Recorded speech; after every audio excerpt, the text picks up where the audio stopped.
Hi, Emily here from Homemade Emily Jane, and today I am thrilled to talk to you about the newest quilt pattern in the quilt pattern lineup.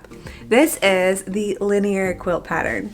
It is block-based and surprisingly simple to sew due to its strip piecing design. So if you're looking for a beginner-friendly pattern that actually looks really good as home decor, this is the perfect quilt pattern for you. The Linear Quilt Pattern is block-based, meaning it comes together in manageable sizes, and then you sew those blocks together, making it easier than you would expect. Some other reasons you might love the linear pattern is that it is pretty straightforward in construction, and it includes 3 sizes: baby, throw, and bed size. The size behind me is the throw size. And with it being block-based, you can always make it larger or smaller based on what you want to do. This pattern is particularly fun to use different fabrics and colors to adjust how the quilt ends up looking. And I'll share more fabric inspiration in a little bit, and of course there's more over on my blog. So check the description below if you want more information. The Linear Quilt Pattern is perfect for you if you want a bold, beginner-friendly quilt that uses only straight line sewing and creates a bold geometric design.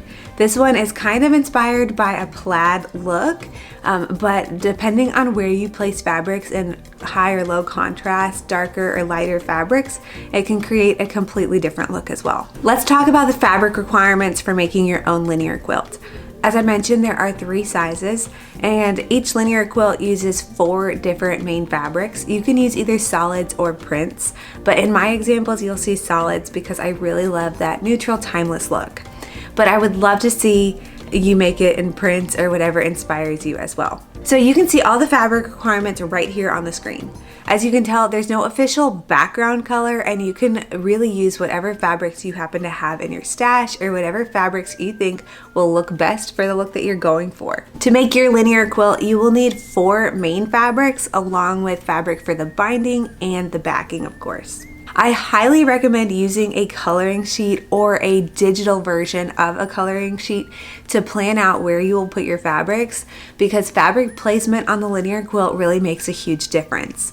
You can find the free coloring sheets over on homemadeemilyjane.com/coloring-pages if you want to play around with some potential options before you actually purchase fabric or the pattern. Now I'd love to share with you some color inspiration for the linear quilt pattern.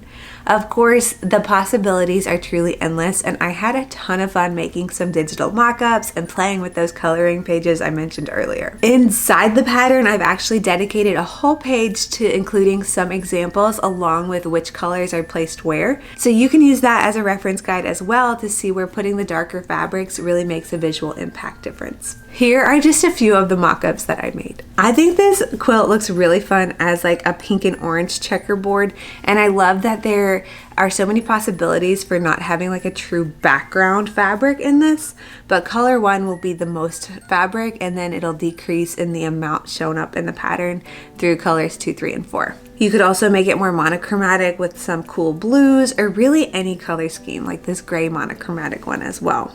I also made some mock-ups using pink that really lean into that plaid look, or some deep sea teals that I think come together really nicely.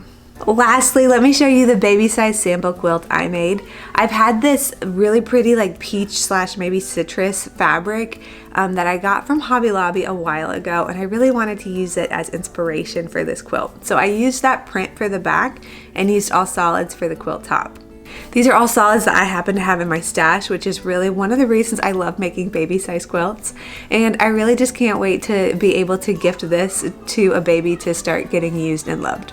I did simple straight line quilting on this sample quilt, and I really love how it turned out, even though it was fairly easy to do.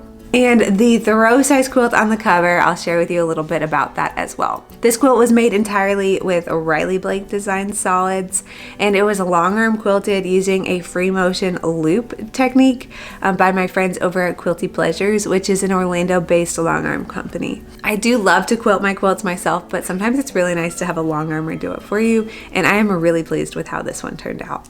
So let me know in the comments below what you think about this quilting, because I think it turned out really well. So if you're ready to make your own linear quilt, make sure you check out the description below and visit homemadeemilyjane.com to grab the pattern either as a PDF or as a printed pattern booklet. As I mentioned, this pattern is perfect for beginners and it has diagrams to walk you through every step of the way, so you will be ready to strip piece sew this quilt together.